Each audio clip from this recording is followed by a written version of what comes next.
Comment être plus fort qu'un manipulateur?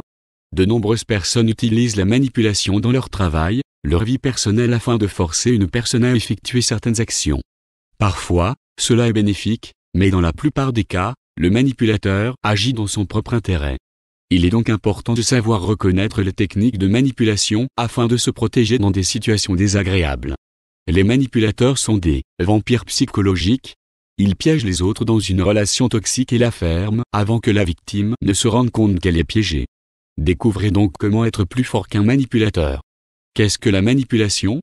La manipulation est l'influence ciblée et secrète sur les autres. Cela comprend donc tous les processus qui visent à contrôler l'expérience et le comportement des individus et des groupes et sont destinés à leur rester cachés. Les techniques de manipulation sont extrêmement diverses. Le choix des mots, de la voix, des expressions faciales et des gestes a toujours sur les autres une influence à laquelle personne ne peut échapper. Chaque information qui arrive dans le cerveau, qu'elle soit perçue consciemment ou seulement inconsciemment, est chargée d'une signification spécifique. Certains processus de pensée sont toujours déclenchés. Reconnaître les techniques de manipulation. Imaginez que vous dînez avec votre famille. Le serveur est sympathique et attentionné, vous commandez l'addition et comptez laisser un pourboire de 3 €. Le serveur vous parle et vous dit « Parce que vous êtes si gentil, je vais vous offrir un dernier verre très spécial. » Vous vous sentez flatté et valorisé, après tout, vous obtenez quelque chose gratuitement parce que vous êtes si sympathique. Vous en tenez-vous à votre plan de donner un pourboire de 3 €? Probablement pas. Vous voulez retourner l'appréciation, et il y a de fortes chances que vous augmentiez le pourboire. Cette technique de manipulation s'appelle la réciprocité. Un cadeau ou un compliment devrait vous inciter à retourner le geste. C'est ainsi que vous évitez la manipulation. Au cours de la manipulation psychologique, une personne est maltraitée au profit d'une autre. Le manipulateur crée consciemment un déséquilibre de pouvoir et manipule ainsi la victime, selon sa volonté. Les individus manipulateurs ont souvent ces traits. Ils savent trouver vos points faibles. Quand ils trouvent votre point faible, ils l'utilisent contre vous. Ils vous convainquent de renoncer à quelque chose de vous-même au profit de cela.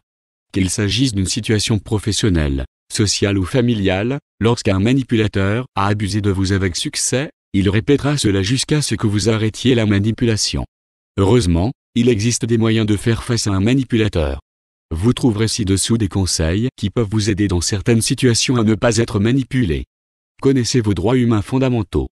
Connaissez vos droits et reconnaissez si ces droits ne sont pas respectés. Des exemples de ces droits sont être traité avec respect, exprimer vos sentiments, opinions et besoins, établir vos propres priorités, dire non quand vous voulez, obtenir ce que vous avez payé, vous protéger contre les menaces physiques et mentales, vivre une vie heureuse. Ces droits représentent vos limites. Malheureusement, il y a beaucoup de gens dans notre société qui ne respectent pas ces droits. Mais c'est vous qui avez le pouvoir sur votre vie, pas le manipulateur. Gardez vos distances pour être plus fort qu'un manipulateur. Vous pouvez reconnaître un manipulateur au fait qu'il ou elle met des visages différents sur différentes personnes.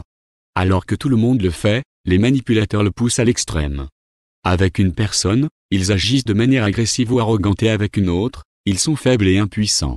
Si vous reconnaissez ce comportement chez quelqu'un, il est bon de garder vos distances. Évitez l'incertitude et l'autocritique. Parce qu'un manipulateur cherche vos points faibles, il n'est pas surprenant que vous vous sentiez peu sûr de vous et pas assez bien lorsque vous traitez avec cette personne. Mais il est important de se rappeler que le problème n'est pas vous, mais l'autre personne. Vous êtes manipulé pour vous faire sentir mal dans votre peau. Ainsi, lorsque vous n'êtes pas traité avec respect ou lorsque quelqu'un fait des demandes déraisonnables, il est bon de voir que ce n'est pas vous, mais l'autre personne qui pose problème. Utilisez le temps à votre avantage pour être plus fort qu'un manipulateur. Un manipulateur vous demandera immédiatement une réponse afin d'augmenter la pression et le contrôle sur vous. Lorsque vous remarquez cela, ne répondez pas immédiatement mais dites que vous devriez y réfléchir et que vous y reviendrez plus tard. Prenez le temps de bien réfléchir à votre décision ou à votre réponse. Sachez que vous pouvez dire non. N'oubliez pas que vous avez le droit de dire non à quelqu'un et que vous avez le droit d'établir vos propres priorités dans la vie. Vous décidez comment vous vivez votre vie, pas quelqu'un d'autre. Retournez-le pour être plus fort qu'un manipulateur.